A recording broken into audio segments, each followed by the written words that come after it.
Hello student, second semester के सभी students का हिंदी की क्लास में स्वागत है। आज मैं आपको बता रही हूँ पद्य शिक्षण। पद्य शिक्षण में पहले बता रही हूँ पद्य का अर्थ। पद्य का अर्थ है छंदोबद्ध रचना। पद्य का छंदोबद्ध होना अनिवार्य है, जबकि कविता छंदोबद्ध हो भी सकती है और नहीं भी। इस प्रकार प्रत्येक रचना जो पद्यात्मक रूप में लिखी गई है कविता होती है, परंतु प्रत्येक कविता चाहे वह पद्यात्मक रूप में ही क्यों न लिखी गई हो, यह आवश्यक नहीं है कि वह पद्य ही हो। मानव चेतना संपन्न तथा संवेदनशील प्राणी है।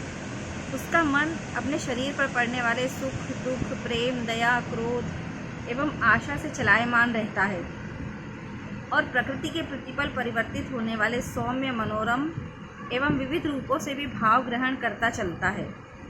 पद्य द्वारा मानव का भावात्मक विकास होता है। काव्य हमारी भावनाओं का उत्सर्जन करता है।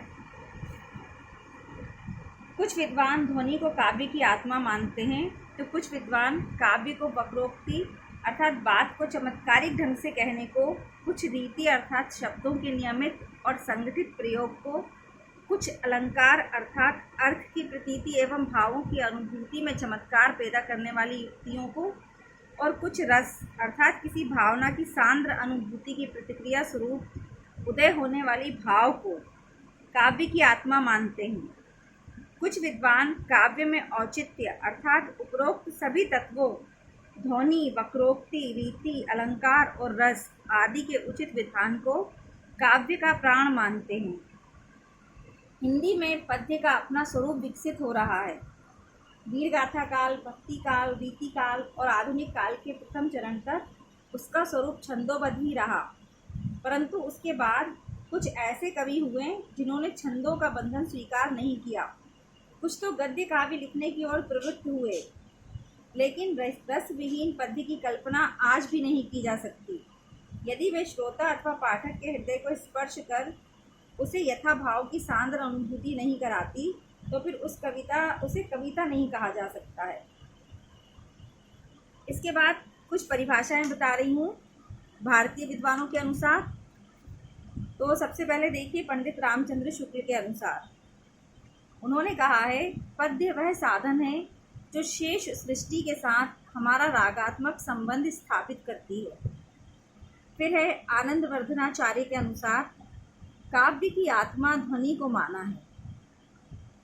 आचार्य मम्मट के अनुसार अदोष मतलब दोष रहित, सगुण गुण सहित, प्रायः अलंकृत पर यदा कदा अनलंकृत शब्द और अर्थ को काव्य कहा जाता है।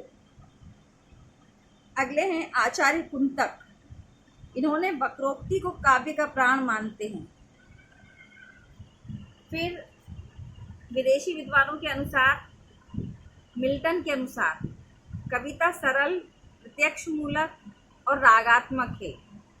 कार्लाइल के अनुसार कविता संगीतमय, विचार तथा कल्पना है। इसके बाद पद्य शिक्षण के सामान्य उद्देश्य आपको बता रहे हैं। ये परिभाषाएं आप अच्छे से याद कर लीजिएगा और पद्य का अर्थ भी। पद्य शिक्षण के जो सामान्य उद्देश्य हैं उनमें पहला है विद्यार्थियों में पद्य के प्रति रुचि व प्रेम उत्पन्न करना। दूसरा, विद्यार्थियों को पूर्ण मनोयोग से कविता पाठ सुनने के योग्य बनाना।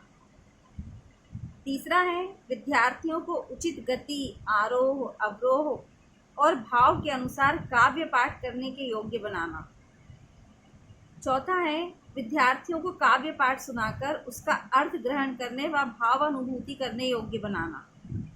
पांचवा है विद्यार्थियों को छंद, शब्द, शक्ति, रस एवं अलंकार आदि का ज्ञान कराकर काव्य का पूर्ण रसास्वादन कराना। छठा है विद्यार्थियों में कल्पना व बोध शक्ति का विकास करना। सातवां है विद्यार्थियों को विभिन्न काव्य शैलियों से परिचित कराना। आठवां है काव्य में रुचि उत्पन्न कर काव्य रचना के लिए प्रोत्साहित करना। नौवां है काव्य के माध्यम से विद्यार्थियों को अपने देश व समाज की संस्कृति, सभ्यता, धर्म और दर्शन से परिचित कराना।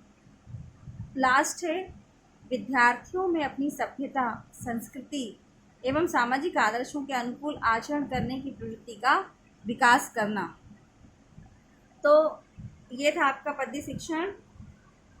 ये पद्य शिक्षण आपका थोड़ा लंबा टॉपिक है, तो ये 2-3 वीडियो में ख़त्म होगा। इस वीडियो में इतना ही। इसके बाद इसके और प्राथमिक उद्देश्य, प्राथमिक स्तर पर, माध्यमिक स्तर पर उद्देश्य वगैरह, ये आपको अगले वीडियो में बताया जाएगा।